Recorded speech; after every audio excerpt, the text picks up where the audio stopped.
সুপ্রিয় দর্শক, আসসালামু আলাইকুম। সবাইকে আমন্ত্রণ জানাচ্ছি মোহনা টেলিভিশনের খেলাধুলা নিয়ে আমাদের বিশেষ আয়োজন ওরিয়ন ফুড টাইম স্পোর্টস। পুরো অনুষ্ঠান জুড়ে আপনাদের সাথে আছি আমি সাইফুল ইসলাম নয়ন। আমরা খেলাধুলা অ্যান্ড স্পোর্টসের গবেষণা, উন্নয়ন, পরিকল্পনা ও বাস্তবায়ন নিয়ে কথা বলে থাকি corporate social responsibility, tourism and sports নিয়ে। তারই ধারাবাহিকতায় আমরা যে আলোচনা করব বাংলাদেশের ট্যুরিজম সেক্টর নিয়ে। বাংলাদেশ স্পোর্টস এবং ট্যুরিজম একটির সাথে একটি অঙ্গাঙ্গিভাবে জড়িত। সেই বিষয়গুলো ট্যুরিজম সেক্টর বিভিন্ন বিষয় নিয়ে আলোচনা করব। আর আলোচনাতে আমন্ত্রণ জানিয়েছি বাংলাদেশের ট্যুরিজম সেক্টর অত্যন্ত তিনজন প্রিয় মানুষকে। চলুন তাদের সঙ্গে পরিচয় হয়ে নিই। আমার সাথে আছেন শিবলুল আজম কুরাইশি, সম্মানিত উপদেষ্টা ও ব্যবস্থাপনা পরিচালক, অবকাশ পর্যটন লিমিটেড। এবং আমার সাথে আছেন এমজিআর নাসির মজুমদার, সম্মানিত পরিচালক, tour operators association of Bangladesh top. আমার সাথে আছেন মোহাম্মদ রাফিউজ্জামান, প্রথম ভাইস প্রেসিডেন্ট, টোয়াব। কেমন আছেন আপনারা? আমি প্রথমে যাব শিবলুল আজম কুরাইশি। স্যার, দীর্ঘদিন ধরে বাংলাদেশের এই পর্যটন নিয়ে কাজ করছেন, বাংলাদেশের পর্যটন ডেভেলপমেন্ট নিয়ে কাজ করছেন। কিন্তু আমরা দেখছি যে যেভাবে বাংলাদেশের পর্যটন সেক্টরের ডেভেলপমেন্ট হওয়ার কথা কিন্তু সেভাবে কিন্তু এগোয়নি। এবং বাংলাদেশ সরকার কিন্তু অলরেডি কিন্তু ট্যুরিজম অ্যান্ড স্পোর্টসকে কিন্তু অঙ্গাঙ্গিভাবে কিন্তু নিয়েছে যে বাংলাদেশের ট্যুরিজম সেক্টর এবং স্পোর্টস সেক্টর দুটাকে ডেভেলপমেন্ট করতে হবে। কিভাবে সম্ভব এটা? ট্যুরিজম সেক্টর আসলে সত্যিকার অর্থে আমাদের দেশে যেভাবে গ্রো করার কথা সেভাবে গ্রো করে। আমরা আমাদের অর্থনৈতিক দিক থেকে এবং আর্থসামাজিক দিক থেকে বিভিন্ন প্যারামিটারে সিগনিফিকেন্ট উন্নয়ন করেছি, কিন্তু সেই তুলনায় আমাদের ট্যুরিজমটা যথাযথ ডেভেলপমেন্ট হয়নি। এর অন্যতম কারণগুলোর মধ্যে অনেক কারণের সঙ্গে যে কোনো কার্যক্রমকে সাকসেসফুল করতে হলে একটা বিস্তৃত পরিকল্পনা প্রয়োজন। এই কাজটা হয়নি বলে আমাদের ট্যুরিজমটা সেভাবে এগোয়নি। এবং এইখানে শুধুমাত্র সরকারের ভূমিকাই বলবো না আমি, কিন্তু মেজর রোল সরকারকে প্লে করতে হবে। পাশাপাশি ভাবে এই ট্যুরিজমে আমরা যারা কাজ করছি আমাদেরকেও ভূমিকা রাখতে হবে। ভূমিকা রেখে এই জিনিসটাকে এখন প্রাধান্য দিয়ে এটাকে এগিয়ে নেওয়া উচিত। এবং স্পোর্টস ট্যুরিজমটা কিন্তু এখন ট্যুরিজমের একটা মেজর সেগমেন্ট দখল করে নিচ্ছে সারা বিশ্বব্যাপী। আমরা জানি যে সারা বিশ্বব্যাপী স্পোর্টসটা এখন ট্যুরিজমের একটা অন্যতম অংশ। এবং এই ক্ষেত্রে কিন্তু আমরা বাংলাদেশ ট্যুরিজমের অন্য সেগমেন্টে যতটা ডেভেলপমেন্ট করতে পারিনি, স্পোর্টস ট্যুরিজমে কিন্তু আমরা অনেকটাই ডেভেলপ করেছি। এটা আমাদের সাকসেস বলতে হবে। যেমন এই রিসেন্ট টি-20 বিশ্বকাপ যেটা হয়ে গেল, এইখানে আমরা আয়োজক হিসাবে কিন্তু অত্যন্ত সাকসেস। আয়োজক হিসাবে আমাদের কোনো ব্যর্থতা ছিল না, আমরা সম্পূর্ণ সাকসেসফুল হয়েছে। এবং এইখানে যদি আরো কিছু জিনিস অ্যাড হয়, যেমন কক্সবাজারের আরেকটা স্টেডিয়াম এবং কক্সবাজারের বিমানবন্দরটাকে একটা আন্তর্জাতিক বিমানবন্দরে রূপান্তরিত করা যায়। সিলেটের নতুন ভেন্যু হিসাবে অ্যাড হয়েছে, সিলেটে আরো একাত্তাই স্টেডিয়াম হয়তো বা প্রয়োজন। এবং যেখানেই ডেভেলপমেন্ট করতে হবে সেখানে এয়ারপোর্টও কিন্তু সঙ্গে সঙ্গে ডেভেলপমেন্ট করতে হবে এবং অ্যাকোমোডেশন ফ্যাসিলিটিগুলো বাড়তে হবে। যেমন কক্সবাজারে এনাফ অ্যাকোমোডেশন ফ্যাসিলিটি এখন। আমি অ্যাকোমোডেশন ফ্যাসিলিটি নিয়ে একটু নাসির মজুমদারের কাছে যাচ্ছি। নাসির মজুমদার যেটা বলছে যে শিবলুল আজম কুরাইশি, যে অ্যাকোমোডেশন ফ্যাসিলিটি আমরা কিন্তু এখনো দেখছি, স্যার বলছে আছে, কিন্তু বাট হচ্ছে এখনো পর্যটক আসলে কিন্তু তারা কিন্তু বিভিন্ন সমস্যার কিন্তু সম্মুখীন হচ্ছে। যে নিরাপত্তা, তারপর হচ্ছে বিক্ষুব্ধের সেই সমস্যা, তারপর হচ্ছে যে যানজট, তারপর হচ্ছে মানে তাদের যোগাযোগ ব্যবস্থা, এগুলো নিয়ে কিন্তু তারা বিভিন্ন সময় কথা বলে। কিন্তু এই বিষয়টি কিভাবে ডেভেলপমেন্ট করা যেতে পারে? আসলে আমি ওই কুরাইশি সাহেবের কথা থেকেই শুরু করবো। উনি যেটা বলেছিলেন যে আমার দেশ কিন্তু আমরা এগিয়ে যাচ্ছি, বাট যেটা দরকার সেটা হচ্ছে একটা সুষ্ঠু পরিকল্পনা। এই পরিকল্পনা কিন্তু ব্যাপক অভাব। এখন পর্যন্ত আমরা সেরকম পরিকল্পিতভাবে এগোতে পারছি না, যার ফলে এই সমস্যাগুলি হচ্ছে। উনি বলেছেন যে কক্সবাজারে কিন্তু এখন অনেক আন্তর্জাতিক মানের হোটেল হয়ে গেছে, কিন্তু এই হোটেলগুলো যেভাবে চালানোর জন্য যা দরকার সেরকম মানুষের ট্রেনিং দরকার, সেরকম ইনফ্রাস্ট্রাকচার দরকার, রাস্তাঘাট দরকার, ট্রান্সপোর্টেশন দরকার, এগুলো তো হচ্ছে না। তাহলে সেই হোটেলে মানুষ যাবে কিভাবে? শুধু আসতে তো হবে না। এবং উনি যেটা বললেন যে আমাদেরকে এই যে স্পোর্টস একটা আমাদের বড় ইভেন্ট, আমাদের কিন্তু অনেক কিছু আছে পর্যটনের জন্য। এবার আমাদের পয়লা বৈশাখ, এটাও কিন্তু একটা ট্যুরিজম হতে পারে। এটাকে উপলক্ষ করে কিন্তু আমরা সারা পৃথিবীতে বাংলাদেশ এখানে আসতে পারে, কিন্তু আসবে কিভাবে, এসে কোথায় থাকবে, কি করবে? সবকিছুর পিছনে আসলে সরকারের একটা সুন্দর দীর্ঘমেয়াদী পরিকল্পনা খুবই দরকার। এই পরিকল্পনাটা যে কাদের সাথে করা যেতে পারে এবং কারা, ট্যুরিজম বোর্ড আছে, বাংলাদেশের পর্যটন কর্পোরেশন আছে, এটা কি তাদের সাথে নাকি না আপনার স্পেসিফিক যে প্রাইভেট সেক্টর যারা আছেন তারা মিলে পরামর্শটা ডেভেলপমেন্ট করা যেতে পারে?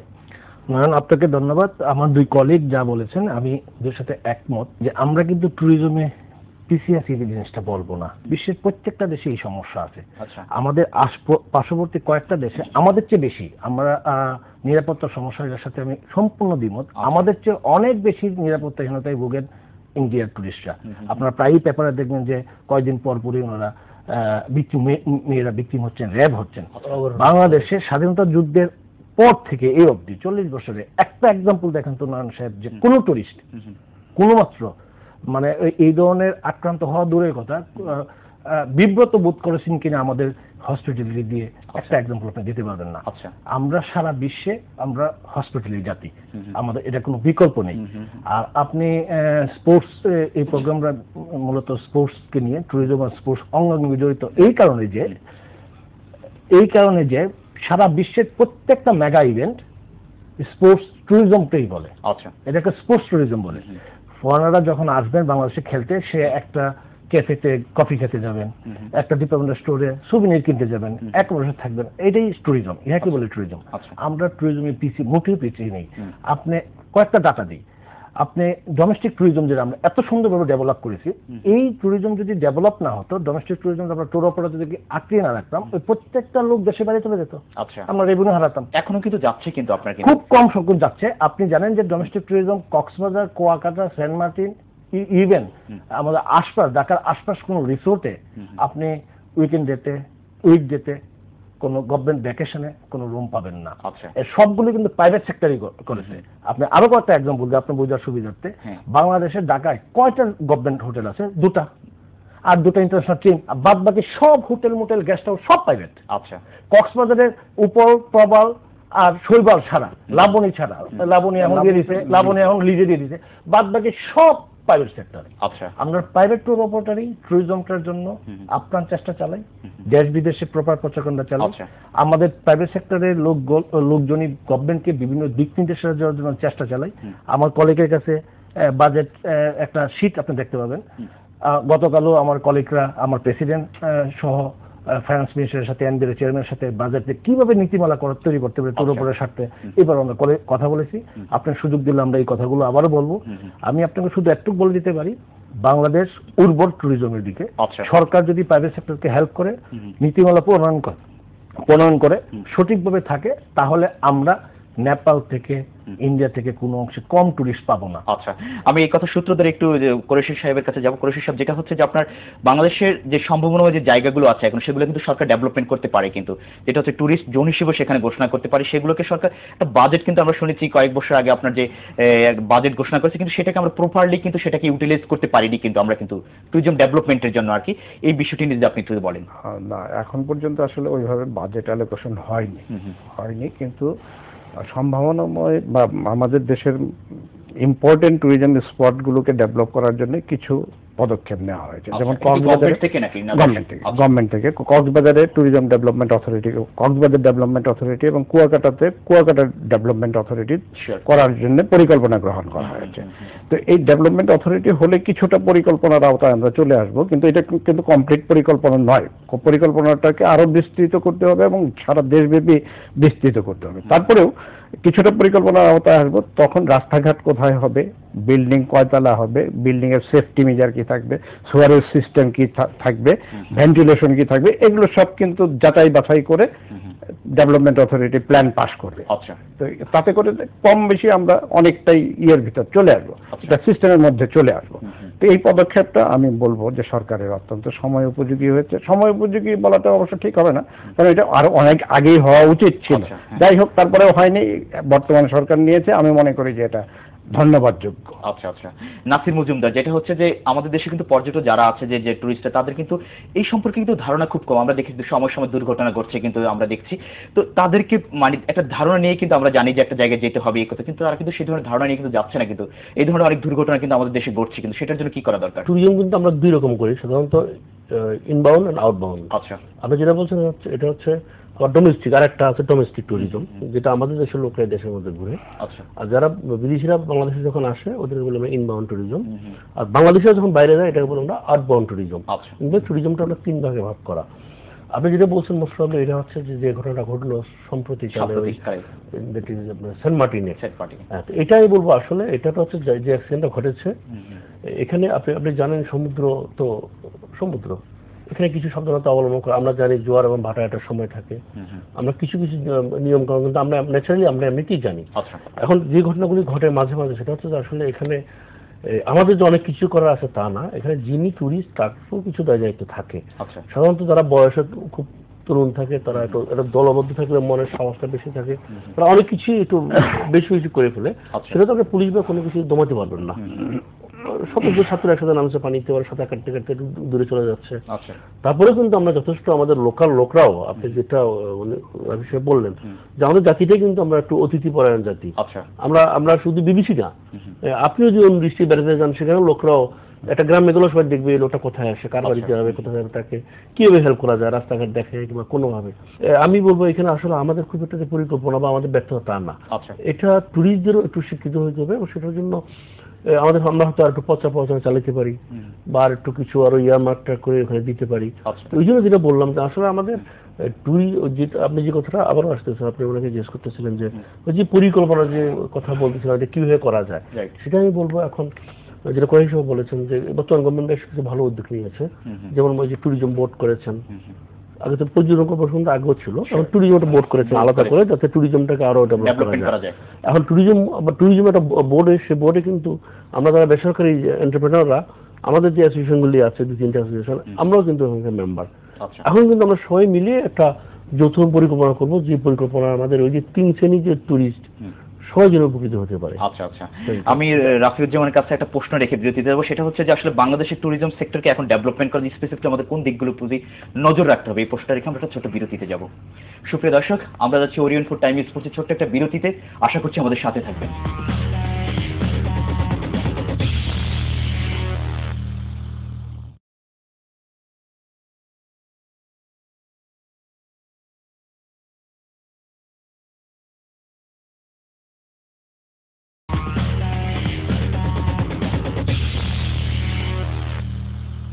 সুপ্রিয় দর্শক, বিরতির পর আবারও সবাইকে আমন্ত্রণ জানাচ্ছি ওরিয়ন ফুড টাইম স্পোর্টসের সাথে রক্ত 3জন প্রিয় মানুষ।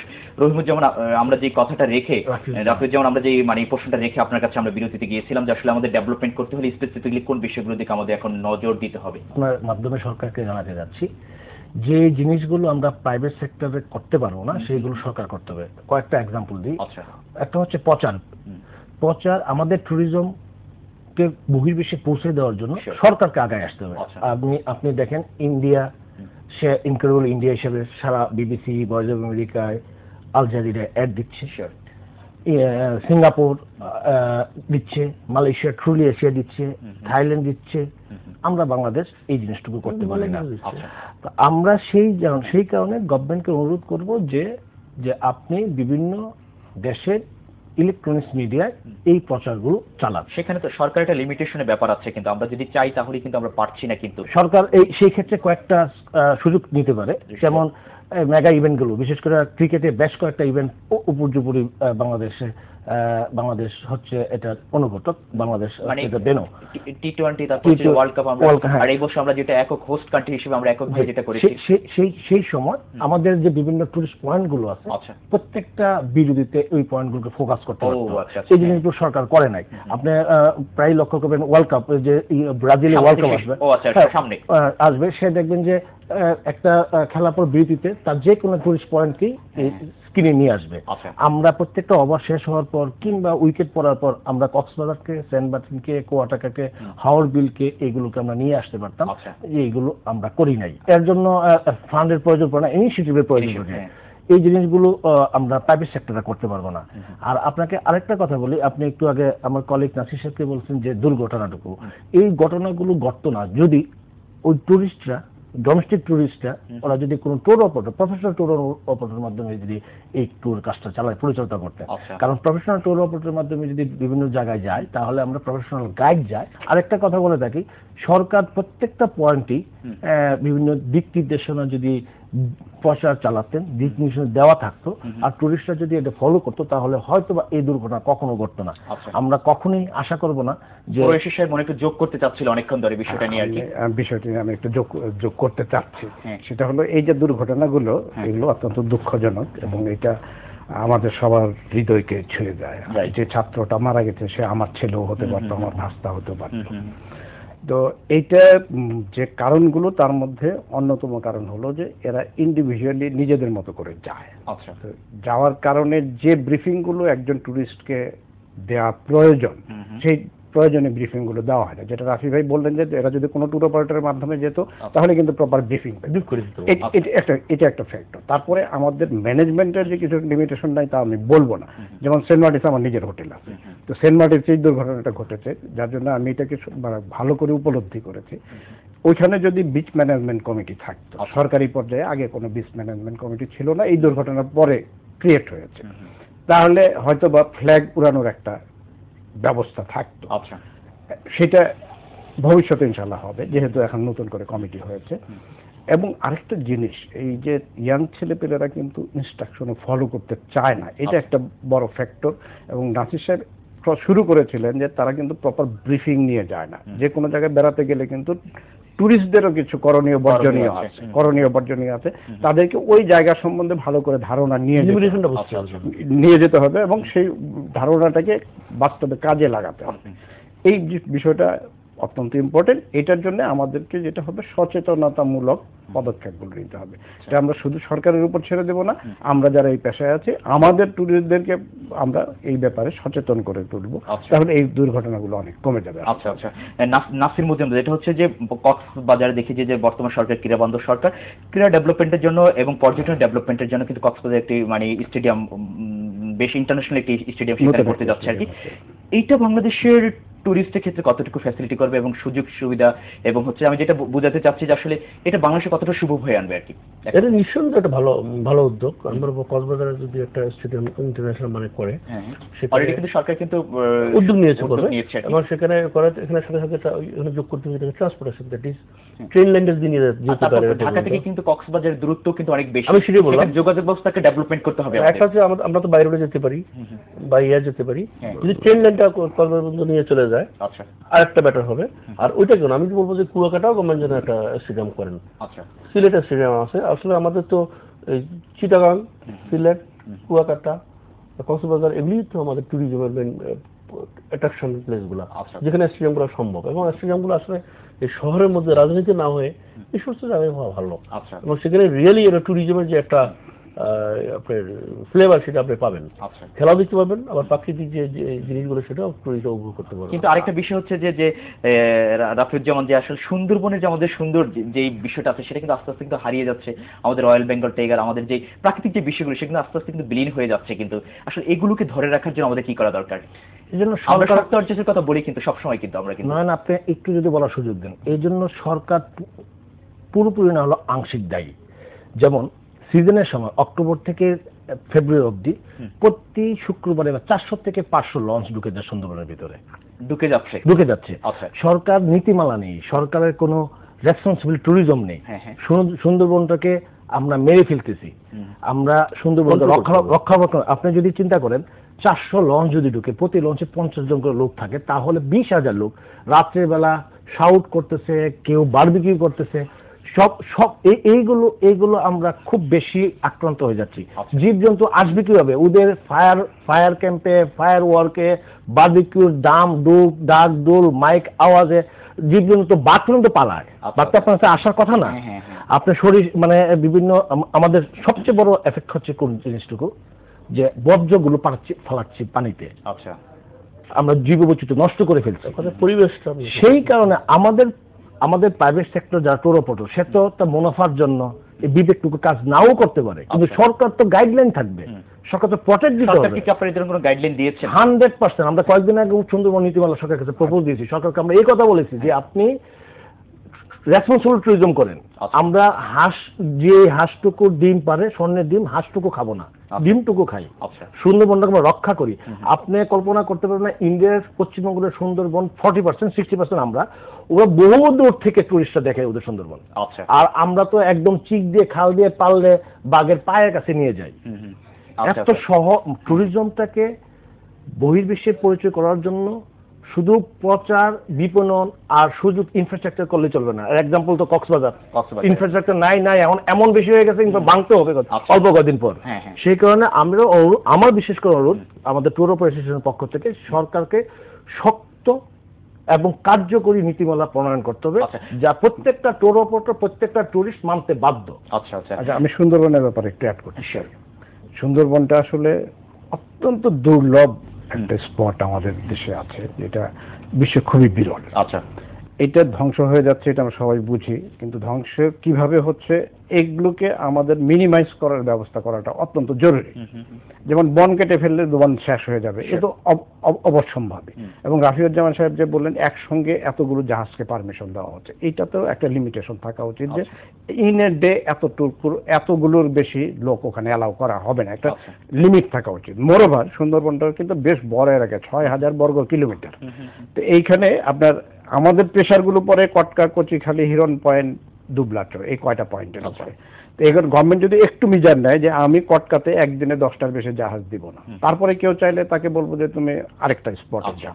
এবং আমাদের কিন্তু আরো অনেক স্পট আছে, যেমন মান্দারবাড়ি, কলাগাছি, হারবাড়িয়া, এই সমস্ত স্পটে তখন আমি বলে দিব যে কটকা ফিল আপ হয়ে গেছে, তুমি গেলে মান্দারবাড়ি যেতে পারো, তুমি গেলে কলাগাছি যেতে পারো। এইভাবে কিন্তু এই প্রেশারটাকেও ডিস্ট্রিবিউট করে দেওয়া যায়। এবং ওরিয়েন্টেশনের কিন্তু কোনো বিকল্প নেই। আমরা যারা ট্যুরিস্ট যাচ্ছি, আমরা যেন ব্যক্তিগতভাবে ওখানে কোনো ক্ষতির কারণ না হই, বর্জ্য ফেলে বা অন্য কোনোভাবে অধিক শব্দ করে বন্য প্রাণীর জন্য আতঙ্ক সৃষ্টি করে যেন আমরা না করি, এটা করতে হবে। এবং আমাদের কিন্তু সরকারের তরফ থেকে যে মেজারগুলো নেওয়া সম্ভব, সেই মেজারের মধ্যে যথেষ্ট ঘাটতি আছে। যেমন বললাম, বন কাটা হচ্ছে। এবং আরেকটা জিনিস যেটা হতে যাচ্ছে, যেটা অত্যন্ত অ্যালার্মিং, এই হলো আপনার রামপাল বিদ্যুৎ কেন্দ্রটা যদি হয়, এটা কিন্তু আমাদের সুন্দরবনের জন্য ক্ষতি হবে, এতে কোনো রকম কোনো সন্দেহ নেই। কিন্তু সরকার তো সেটা তো আসলে দেশের স্বার্থেই তো আসলে করছে, না দেশের স্বার্থে করছেন, কিন্তু এক স্বার্থের সঙ্গে আরেকটা বড় স্বার্থ যদি কনফ্লিক্ট করে, এটাকে মিনিমাইজ করার যে কোনো পন্থা আপনাকে খুঁজে বের করতে হবে। যেন ওখান থেকে 100 কিলোমিটার দূরে কোথাও নিয়ে করেন আপনি, যাতে বনটা এফেক্টেড না হয়। এইটা করতে পারলে তো আপনার বড় কোনো ক্ষতির কারণ নেই। রামপালে না করে রামপাল থেকে আরো 100 কিলোমিটার দূরে গিয়ে করলে, এটার জন্য কি আপনি বলছেন কোনো বিকল্প জায়গা আছে? আপনি কোনটাকে মনে করেন? নিশ্চয়ই সার্চ করলে বের হবে, কারণ রামপাল একটা নদীর পারে একটা স্পট। এইরকম স্পট বাংলাদেশে আর নেই এমন তো মনে করার কোনো কারণ নেই। রাফিউজ্জামান মনে একটু যোগ করতে চাচ্ছে। 55,600 বর্গ মাইল, আমরা 6,000 বর্গ মাইল বাদ দিয়ে অন্য যে কোনো জায়গায় করি, সুন্দরবন এক পিসি আছে। আচ্ছা, রামপাল বিদ্যুৎ কেন্দ্র আমরা অনেক 10 পাল জায়গায় সুন্দরবনকে পাবো না। সুন্দরবনকে আমরা নষ্ট করতে না দিই।